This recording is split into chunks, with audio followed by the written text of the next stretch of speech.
aqui da TV Ciência do Início da Vida.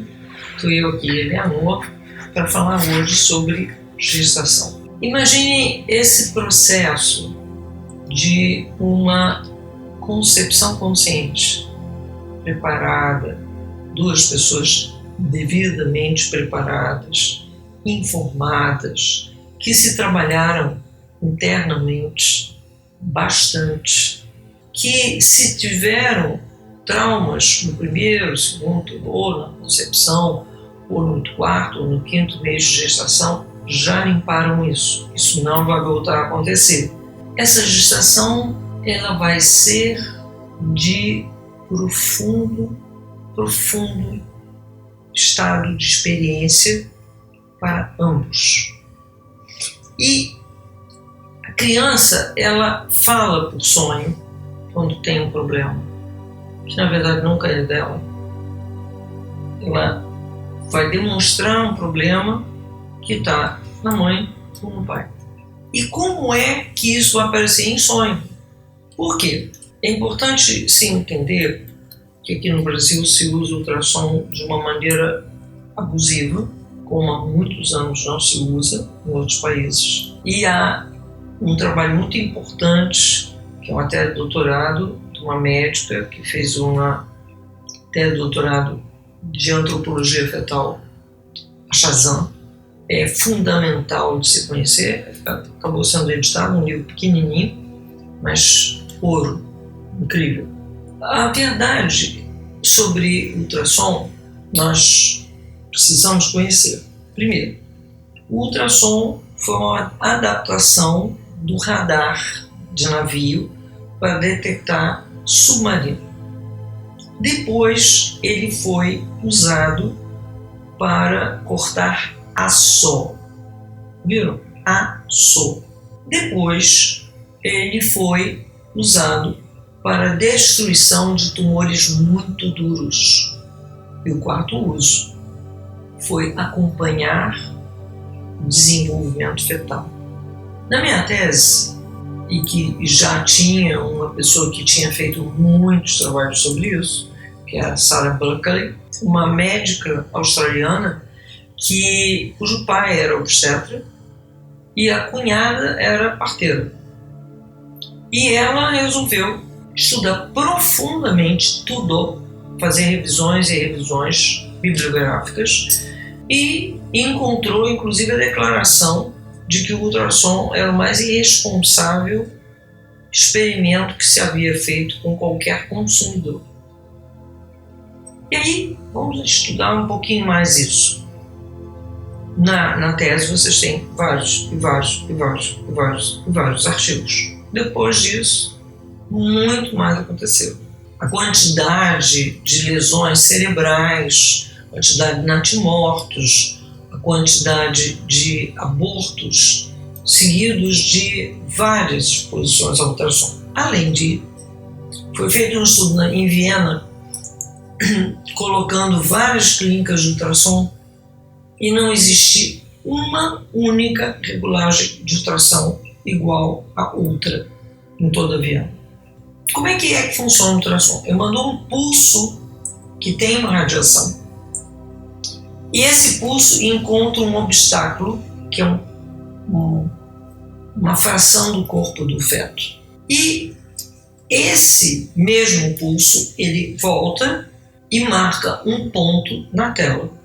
A interpretação disso é tão precisa quanto um teste de Rorschach. 50% de erro. Eu prefiro cara ou coroa, porque aí eu não estou radiando, não estou fazendo uma coisa que tem efeito térmico e tem efeito cavitário, portanto, destruição de neurônio.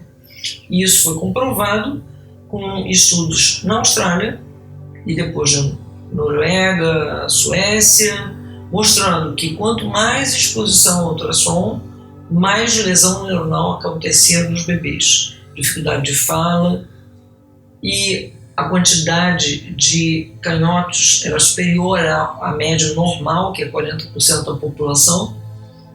Enfim, mostrando lesão cerebral neurológica de neurônio.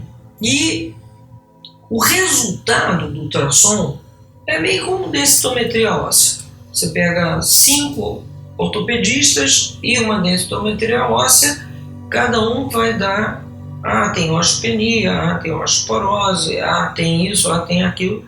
Não há consenso, porque as imagens são interpretadas. No entanto, a pessoa que está fazendo o ultrassom, ela tem a ideia, novamente, nós estamos vivendo naquela cultura em que o grande Deus é a tecnologia.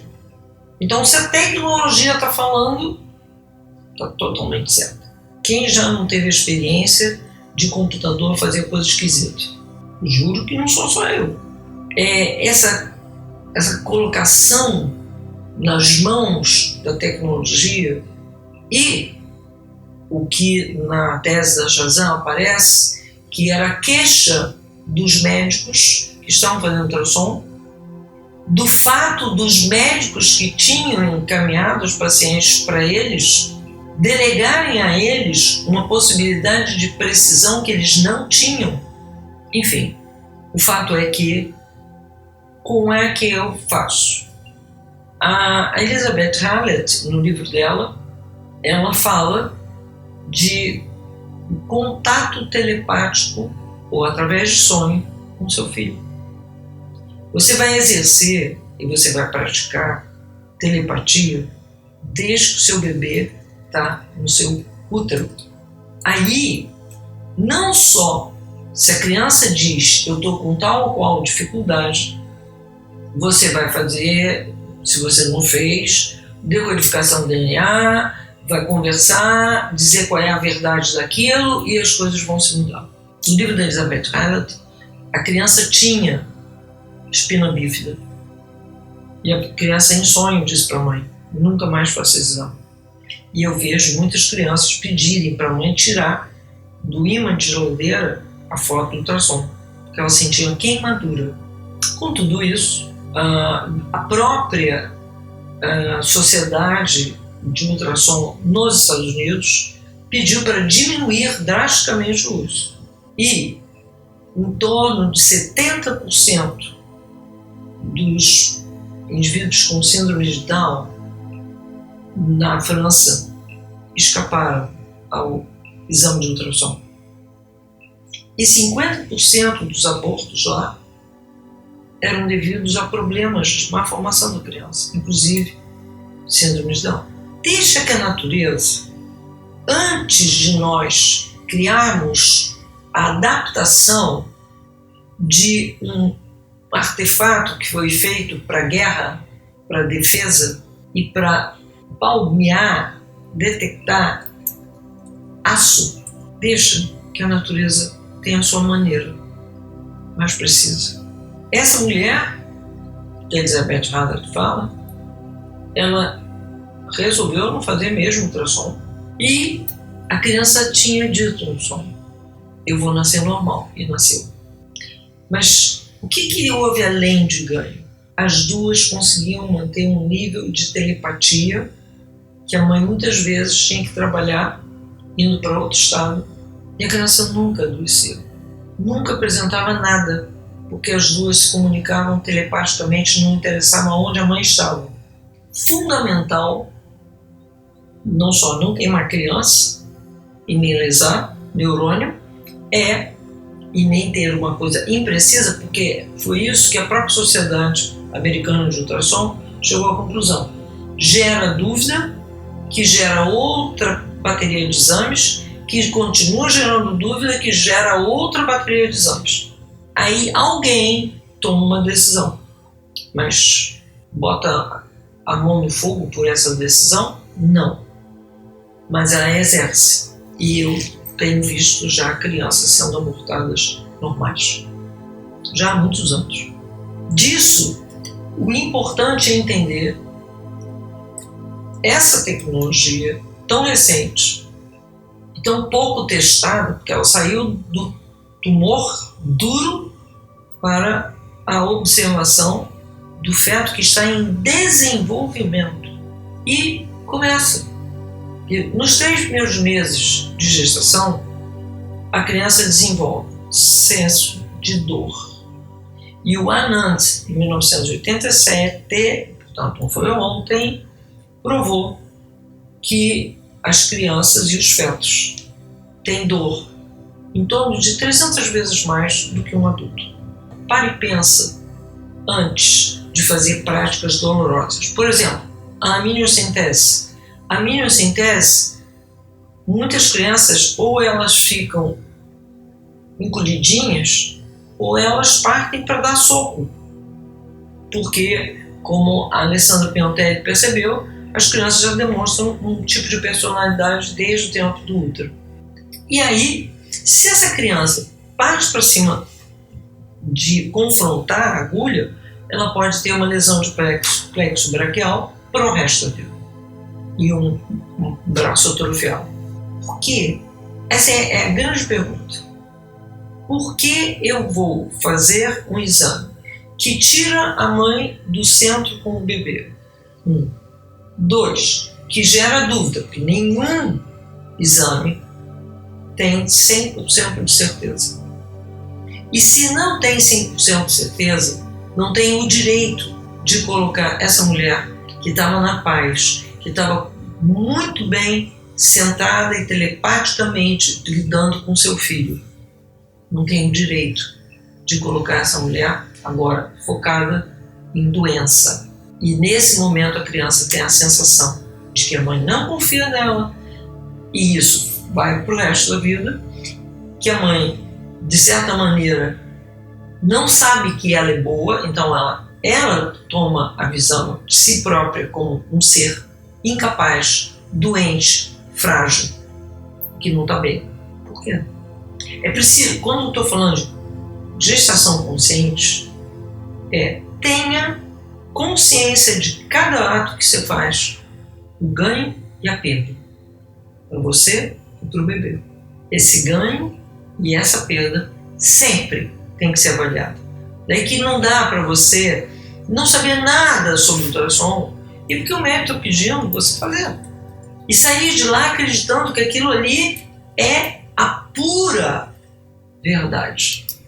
Aí quando chega no médico, o médico diz, não, mas tem uma dúvida aqui, aí faz outro ultrassom.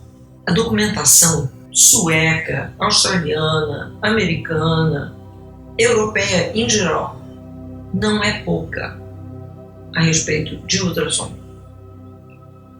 Na verdade, acaba sendo que o ultrassom vai funcionar para saber, para ter certeza de óbito de feto, se a mãe não percebeu. No mais, não há razão para ter certeza de nada. E se a mãe mantém esse contato do sonho, mantém esse contato da telepatia, ela vai ajudando a transmutar qualquer coisa que não esteja bem. Isso é fundamental. É fundamental o contato. Não perca o contato com seu filho. Isso, evidentemente, que vai gerar, no futuro próximo, uma mudança em nível de leis. Uma mulher grávida, ela não tem que estar num ambiente que pode ser hostil, num ambiente de trabalho que pode ser estressante. Nada. Porque David Parker e Anita Ravelli, um monte de outros autores fizeram pesquisas de milhares de pessoas. E o que eles descobriram?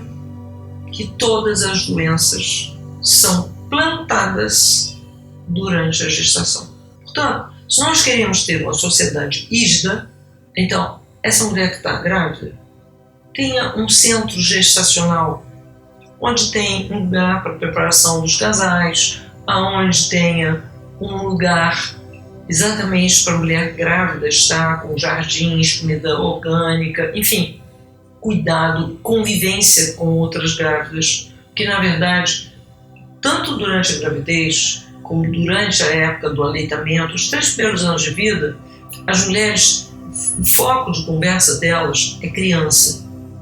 E muitas vezes, quando elas têm amigas que não estão em estado gravídico, nem tampouco com criança pequenininha, não tem muita troca. E isso dói. Então, um centro gestacional seria perfeito. Ela vai quando ela quer, quando ela sente vontade, vai encontrar pessoas que vão tocar com ela numa ótima. Ela vai poder fazer meditação, dança circular, ouvir música, fazer pintura, bordar. Por quê? Em todas as culturas tribais, a gente encontra a prática do costurar durante a gravidez. Por quê? Porque é muito importante que a mãe se mantenha em onda alfa, que é uma onda lenta, é a onda da meditação. E a mulher, ela entra nessa onda quando ela está fazendo alguma coisa com as mãos. É fácil. E ela entra nesse estado meditativo. Então, no desenvolvimento fetal, o que acontece? Quando a mulher está nesse estado meditativo, ela está em onda alfa, o sangue dela está ótimo. E com isso, todo o embrião vai fazendo as suas multiplicações celulares para criar os seus órgãos. Porém, se essa mulher tiver sob estresse, vai ter muita cortisona no sangue. E tendo muita cortisona no sangue, o que acontece? O corpo da criança para não fazer órgão errado. E aí, no último trimestre, vai mandar uma informação para a placenta para dizer: me manda mais açúcar para eu poder crescer, porque o último trimestre, basicamente, o que o feto faz é crescer. Aí alguém ainda vai dizer que tem diabetes gestacional, que a literatura internacional diz que essa doença não existe, não existe, que a mulher acabou de ter o bebê, ela está com a glicemia absolutamente normal. Aquilo foi uma adaptação, porque nos 2 primeiros trimestres houve estresse. Voltamos agora a esse primeiro trimestre. Nesse primeiro trimestre, a criança tem senso vestibular, portanto ela tem percepção de sair de cabeça para cima ou de cabeça para baixo. Tato, ela começa a sentir, pôr a mão na boca, né? Sentir. Ela tem sensibilidade dolorosa. E nesse período de tempo, essas sensibilidades todas, elas não desaparecerão, elas simplesmente aumentarão. No 4º trimestre, no 4º mês, ela vai adquirir a percepção do sonho, um pouco da percepção, alguma percepção auditiva, mas com certeza percepção visual, a ponto de poder escolher faixas escuras, largas ou finas. No 5º mês, ela vai estar tendo sonho e sensibilidade auditiva, a ponto de, como De Gasper fez de teste, ela vai ter como distinguir uma música, movimento de uma sinfonia que ela ouviu durante a gestação e uma história que a mãe contou durante a gestação. Quando ela nasce, nas primeiras semanas, usando o chupômetro, ela reconhece. Portanto, todas essas sensibilidades estão lá, nesse período de tempo. Todas essas sensibilidades estão lá. Portanto, essa criança não é um pouquinho de carne. Não. Vamos largar o materialismo e vamos ver, essa criança tem mais. Ela capta campos morfogenéticos. Ela capta quem se aproxima da mãe sem boa intenção. Ela capta uma música estridente que não agrada ao ouvido dela, que não mantém um estado de relaxamento. Tudo ela percebe, tudo ela denuncia, para avisar a mãe até do que a mãe não percebeu. As ideias de usar medicações. Foram feitas experiências da composição dos remédios. Todo remédio tem aquilo chamado expediente, só que você não sabe o que é que tem no expediente. Mas fazendo uma análise, descobriu-se que 30 das medicações regularmente prescritas para a gravidez contêm cafeína. deve-se evitar cafeína, álcool, tem uma imensa literatura mostrando sobre isso, qualquer droga, qualquer uma. Até porque, como você não sabe o que está no expediente, você não sabe o que está tomando. A ideia de que a mulher grávida está com anemia, como o próprio Geraldin insistentemente há décadas fala, não é correta. Por quê? Porque a anemia, veja bem, se você vai aumentar o volume de plasma no seu sangue, então o número de hemácias vai ficar diluído. Isso não é anemia. Isso é anemia dilucional. No entanto, se você tomar ferro, o seu estômago não vai absorver zinco. E o zinco é vital para a formação de um cérebro. Percebe? Ácido fólico. Bom, foi feito exame tanto na África quanto no Canadá, mostrando que a população que come arroz integral ou alimentos integrais tem muito mais ácido fólico no sangue do que quem toma ácido fólico como comprimido. E a ideia de que o ácido fólico está relacionado à anencefalia é meio estranha. Surgiu num ambiente na Califórnia onde muita gente consumia maconha, inclusive durante a gravidez. Isso sim dá anencefalia. Isso sim dá alteração do cérebro. As crianças nascem, inclusive, com a fonação estridente. É aquela coisa, se informa. O se informar não vai ser durante a gestação, até pode ser, mas a ideia da ciência no início da vida é que todas essas informações você tenha profunda certeza antes, você e seu parceiro, porque uma mulher que está grávida, ela não está com hormônio para ficar discutindo com ninguém. Ela precisa manter o estado dela dos pais. Então, quem tem que estar informado é o parceiro, porque é o parceiro que eventualmente vai ter que discutir.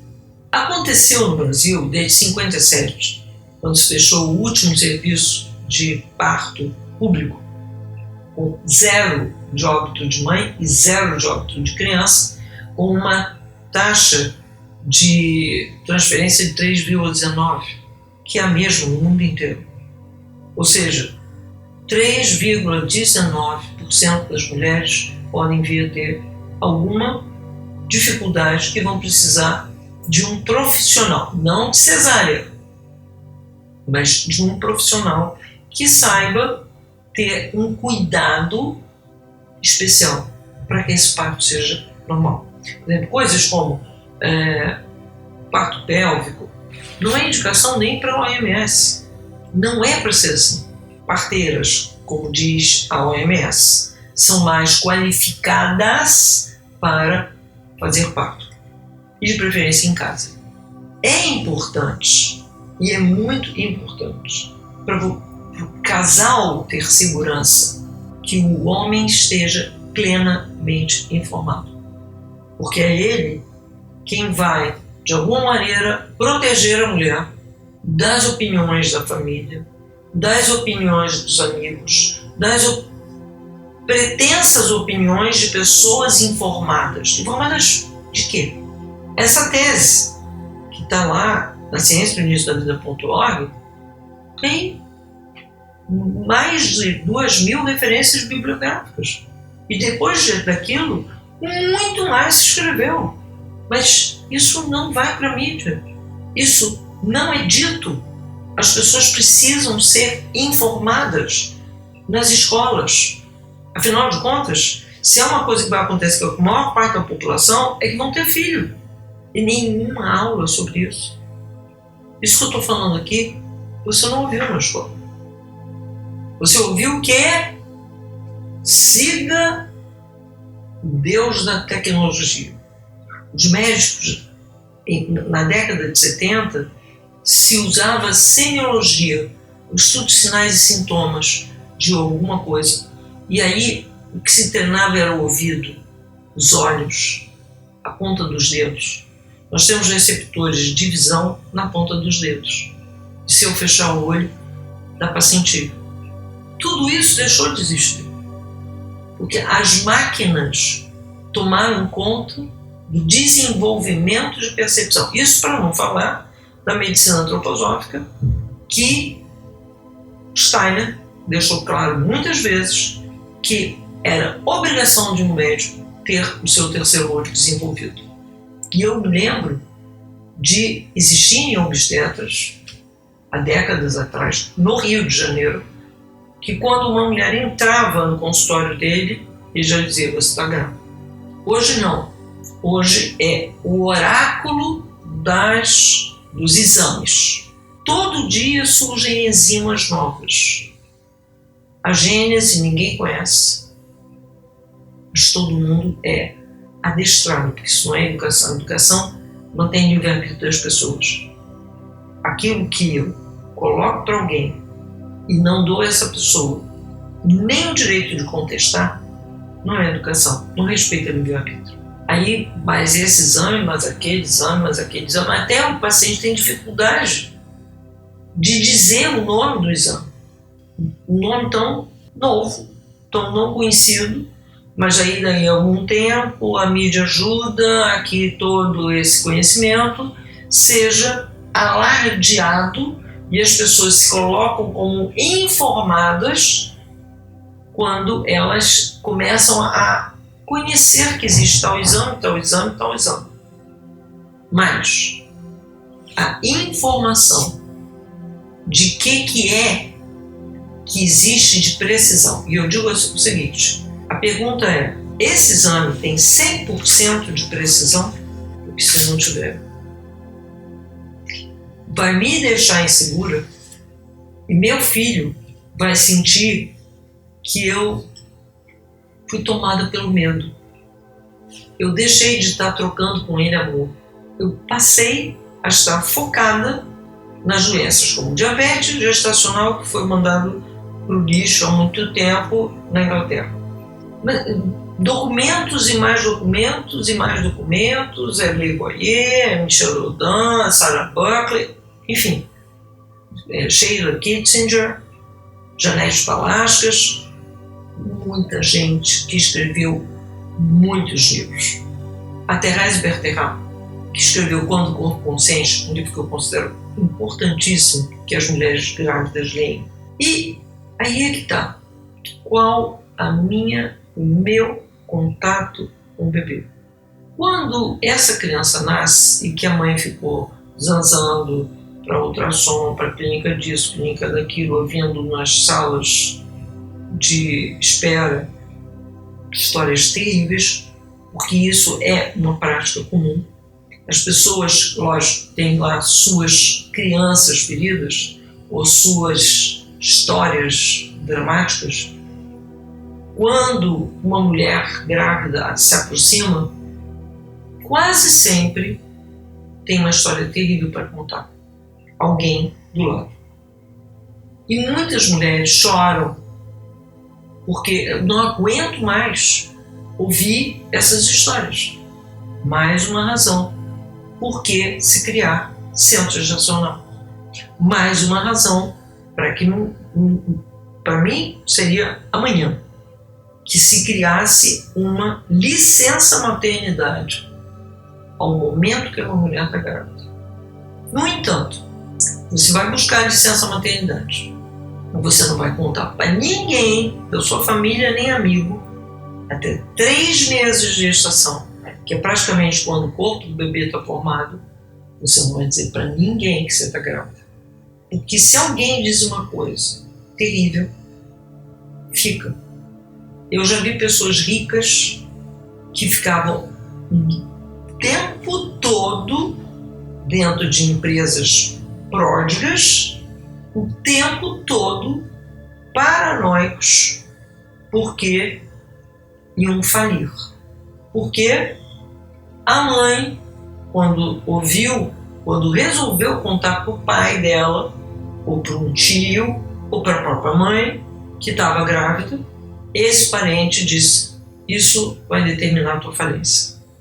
virou uma verdade, uma crença. Ou essa criança não pode nascer bem, vai ter problema de saúde. Todas essas maldições funcionam. Portanto, entre judeus ortodoxos, em alguns lugares do Japão, em alguns lugares de Portugal, existe um tabu milenar. Nunca diga a ninguém que você está grávida antes de 3 meses. São cuidados importantes. Os cuidados importantes não é estar em dia com todas as descobertas da tecnologia. E todas essas descobertas acabam sendo indutoras de atitudes que não são para o bem da criança. Uma coisa eu observo, que as mães que muito fizeram exame, a criança quando tem babá e ela está com algum mal-estar, ela corre para babá, mas não vai para o colo da mãe. Por quê? Ela aprendeu que a mãe não confiou nunca na saúde dela. E isso, vez após vez, vez após vez, vez após vez. Diga palavras boas. Fale de amor sempre. Leia poesia. Ouça música boa. Veja quadros bonitos. Traga para o seu filho alegria. Traga para o seu filho a certeza que ele está vindo para um mundo muito bom, aonde ele vai ser amado, aonde não há dúvida que ele tem saúde. Diga isso todo dia: você é são, você é são, você está bem e você vai viver bem o resto da vida. Muitas pessoas, ao ouvirem esse vídeo, vão dizer: mas como? Não precisa acreditar no que eu estou falando, não. Vai lá na tese, que a tese basicamente não sou eu que escrevo. Eu só compacto textos e artigos de milhares de autores em vários países do mundo. Só que nada disso é informado. Ciência no início da vida foi algo que nasceu no Brasil.